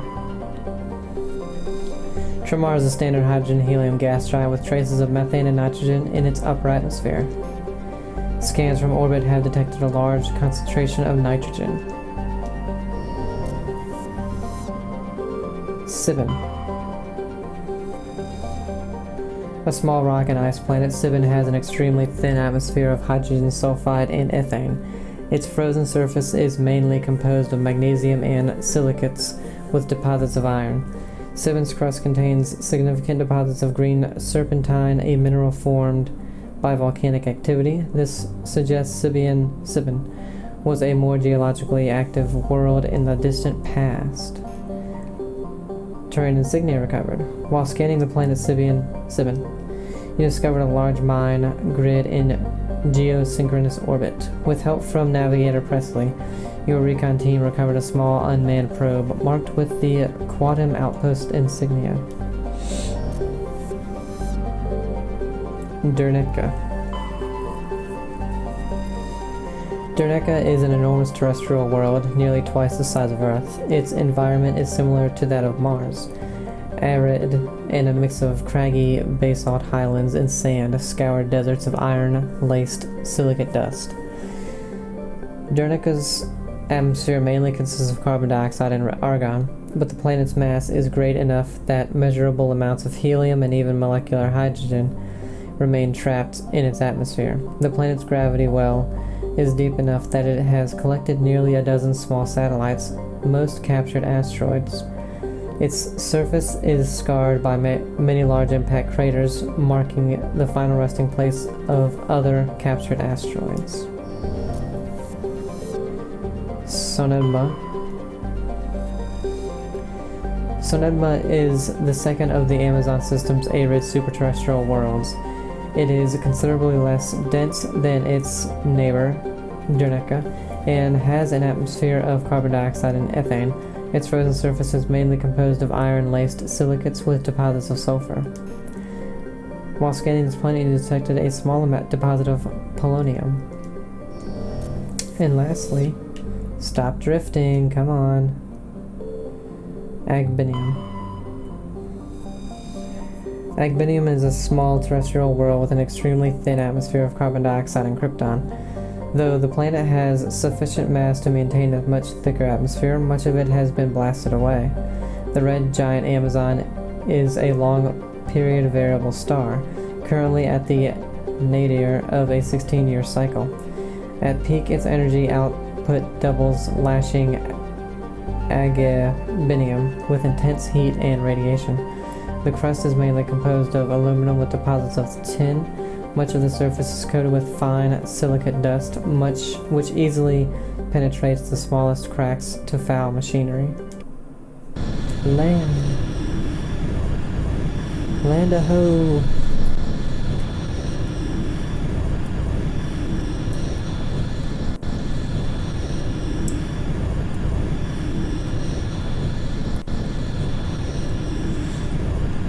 Taking a while for this one to land. Let's take Liara and Tali. I don't think it matters if you're going on these random worlds, who you take, because it's so small. I think it's in certain story aspects it matters who you take, but I don't know then, you know. Okay. Espionage probe. Find the probe. Alright, so we start here. We have this section back here that looks like we can go there, so let's check that out real quick.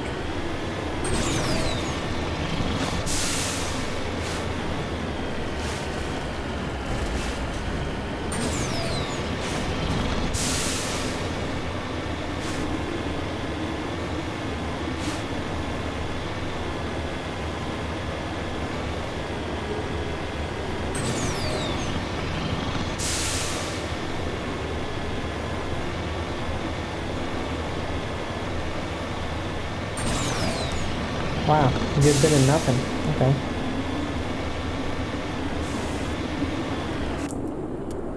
Well then, let's see. We have Alliance homing beacon, debris, and anomaly.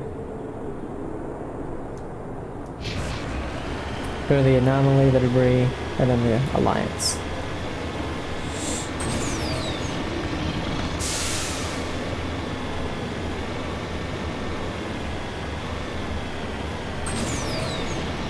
Man, Man, that would be something to see every day, though.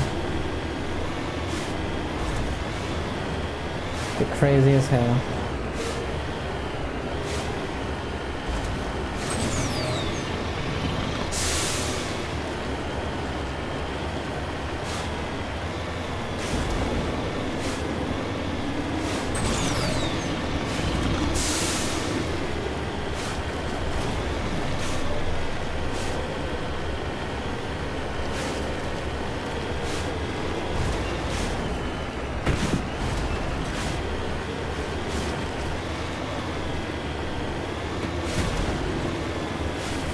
Oh, we got another question mark over there that just popped up.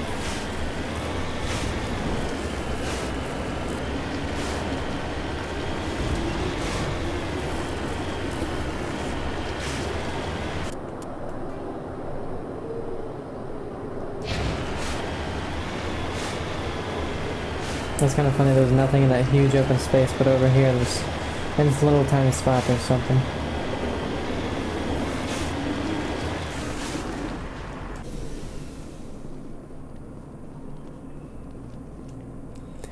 Discovery. Brushing away the carbonization on the door of the contragravity speeder, you see the Nezo brand name. Judging by the charring, the wreckage has been here since the star's last variable peak.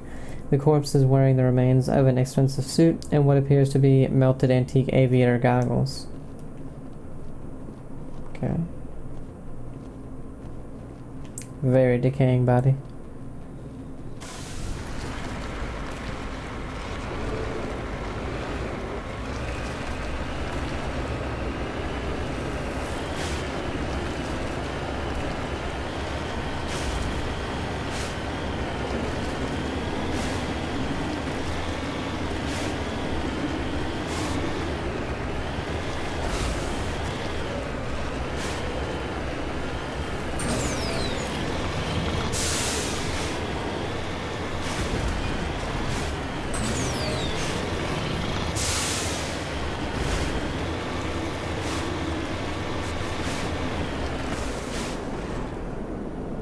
The hell?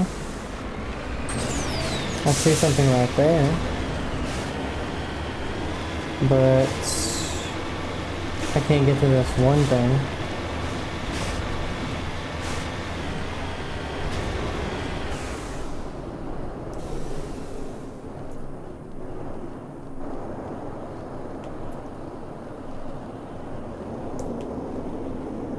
This is nothing.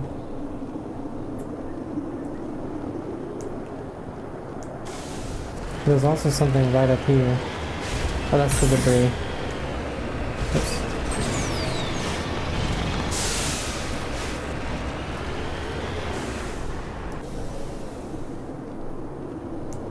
That's like a freaking door.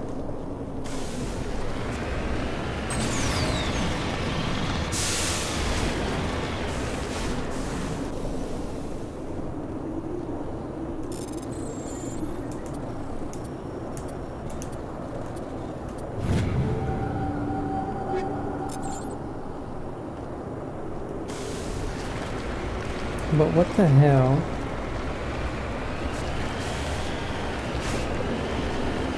Is up with this? Let's try going this way.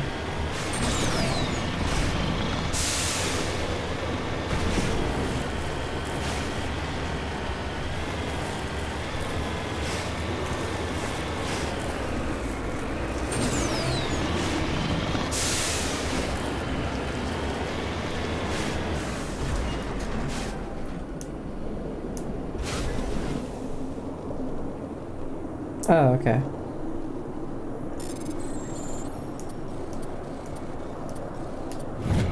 I didn't even see that corpse.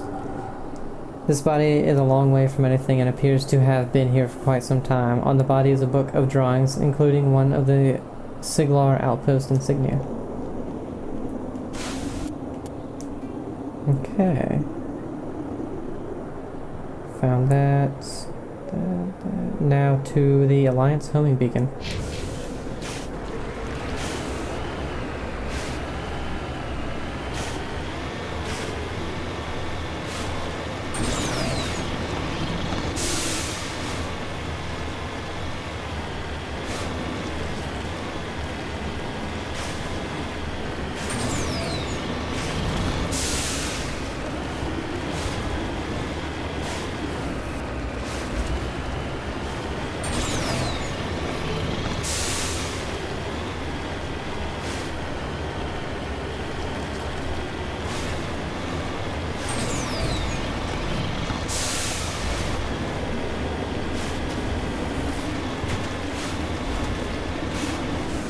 Oh god. Well, good thing it's okay to do that.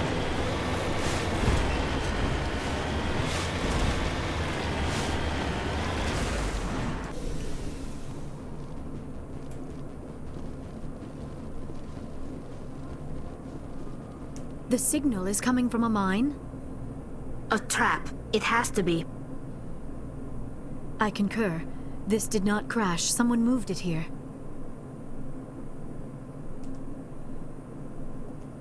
They may not know what they have.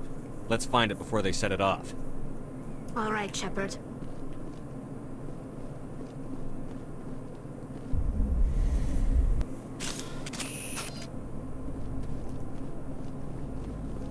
Run!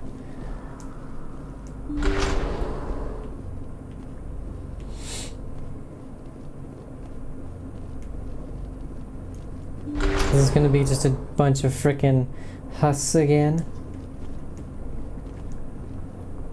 Open the damn door.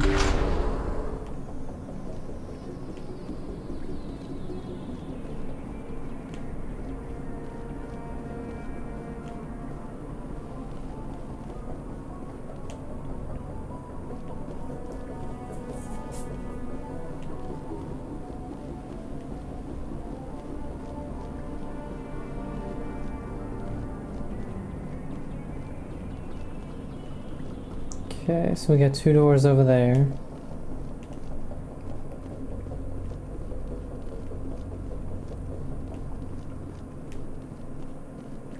These things which look like grenades. Gigantic grenades.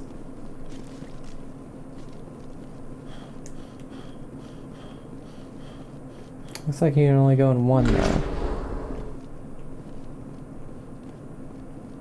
Yeah.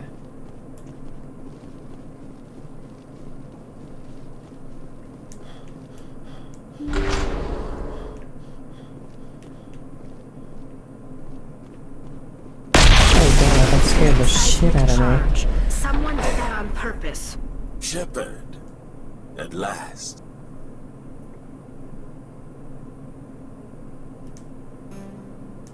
You have me at a disadvantage. My name is Ilanos Haliat. I doubt you know it. Who do you think runs the Terminus clan, Shepard, huh? Thousands of pirates, slavers, criminals of every stripe? In most criminal organizations, it's the one who's recognized as the most successful. That's correct. The one who kills the most men, seizes the most ships, pillages the most colonies. 3 years ago, I was the strongest. I used my influence to assemble a fleet. We would drive your kind out of the Verge. You're the one behind the attack on Elysium. I was the motivator, the instigator. The one who promised glory and riches for sacking the largest human colony in the cluster. The one blamed when it failed. Failed! I was ruined when your kind held against the Blitz. What better way to recover my reputation than by eliminating the first human Spectre?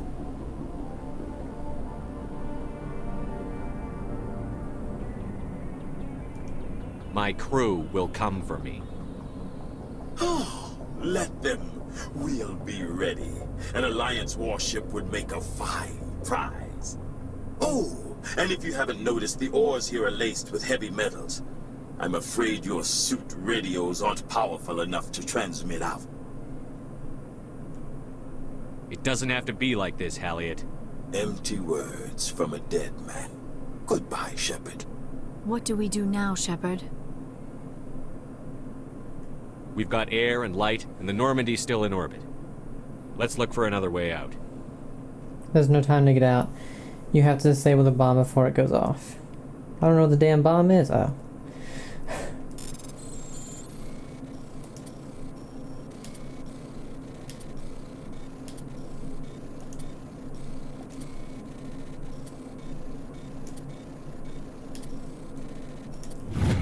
Okay. Oh god, we have multiple disablings.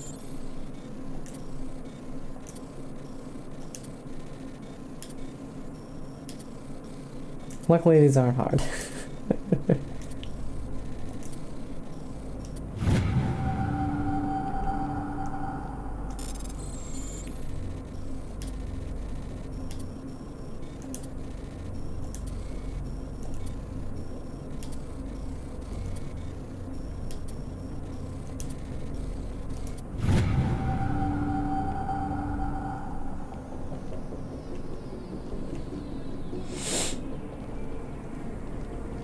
Alright, well, we disabled it.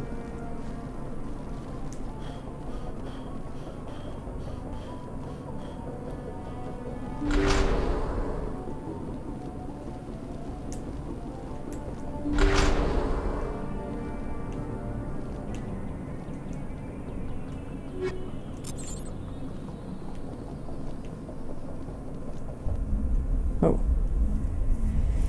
Yeah, my buttons are, being really odd. I think we're gonna, right when this ends, and I'm done editing things and doing all that, I'm gonna have to buy a new controller. What the hell? Oh, that ended this. What? Why would I... Why do I have my freaking sniper out?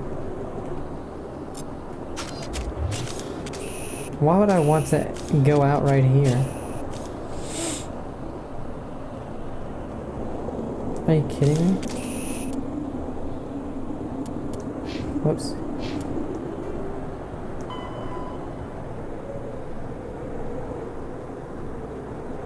If possible, take down Halliot.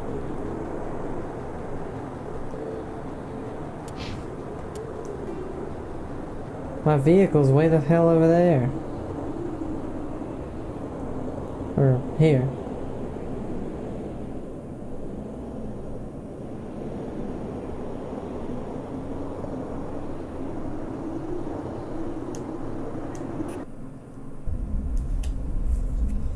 The hell?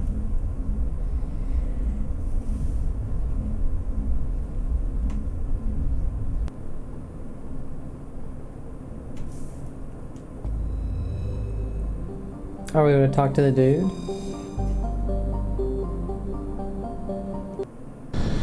What? This is a little odd. So, one of the objectives is possible to destroy, or disable the bomb. We did that. Take down Halliot if possible. There was only one way to go, or one other way to go, which we went down. It turned out just to be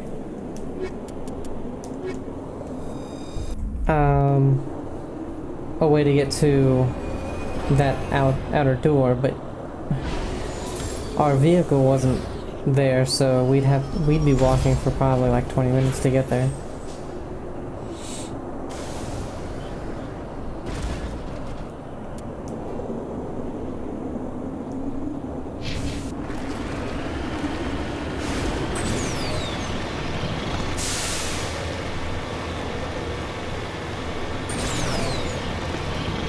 So I was like, did I have to try and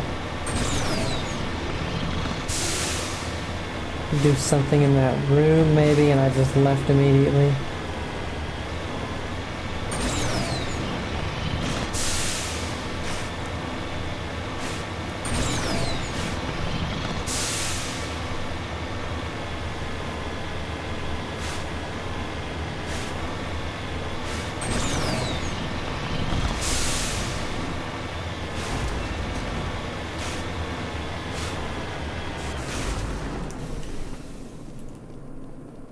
Because you couldn't get back in that door.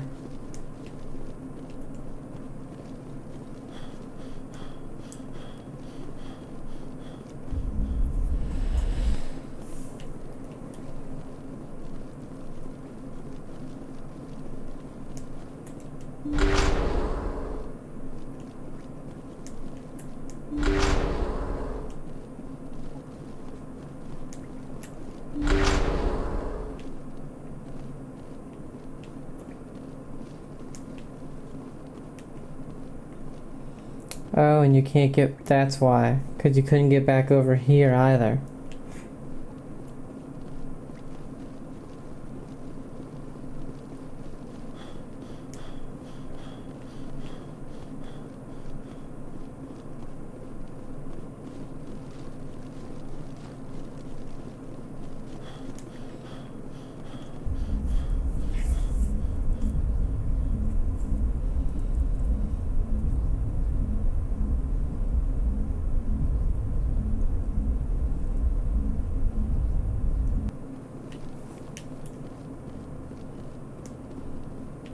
That's an odd one to me.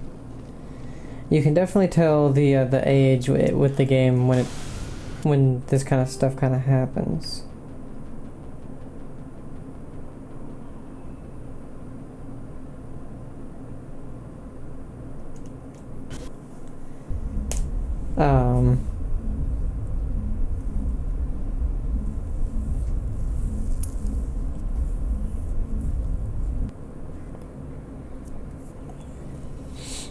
It's not super clear on that, because if you go back to our journal,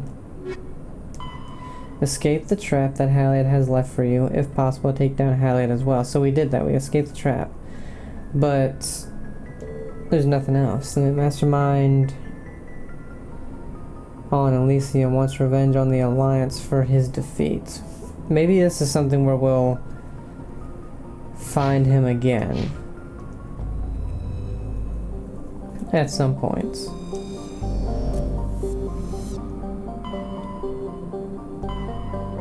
But this is where we're going to end it. So we have done Artemis Tau, we've done Hades Gamma, we've done Voyager Cluster, and we've done Pharos, I believe. No, we haven't done Pharos. But we've done these three. I'm going to have to write that down. So hopefully you guys have enjoyed it. Have a great day, and I'll see you. Bye.